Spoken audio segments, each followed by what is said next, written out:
দেখুন, সারা বছর মানুষের সঙ্গে থাকি, মানুষের পাশেই থাকি, তাদের বিপদে আপদে সুখে দুঃখে যতটা পারি আমি সময় দিই।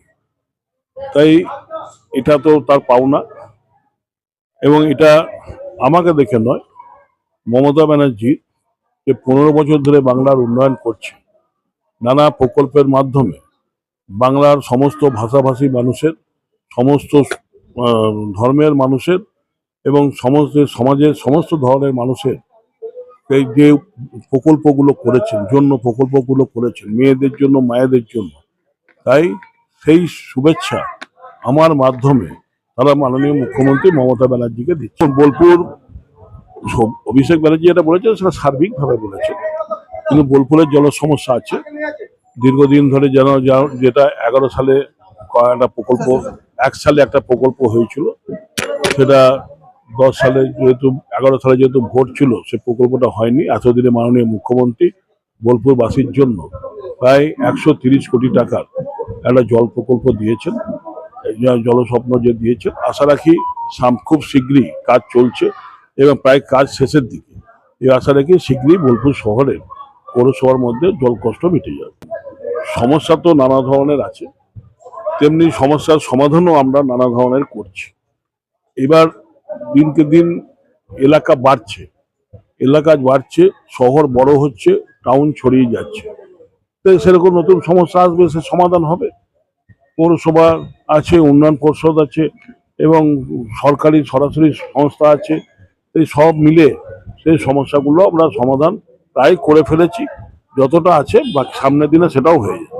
আর হচ্ছে, এটা তো সত্যি টিচার নেই, কিন্তু আমরা তো অবাক হয়ে যাই যারা বারে বারে কেস করে, যে সিপিএম এর সঙ্গে হাত মিলিয়ে যে বিজেপিরা এই বারে বারে কেস করে এই যে ডিলে করছে, শিক্ষা পদ্ধতিকে টিচারদের ডিলে করছে, সেই ডিলের জন্য হচ্ছে মাননীয় মুখ্যমন্ত্রী আপ্রাণ চেষ্টা করছেন যে শূন্যপদ পূরণের জন্য।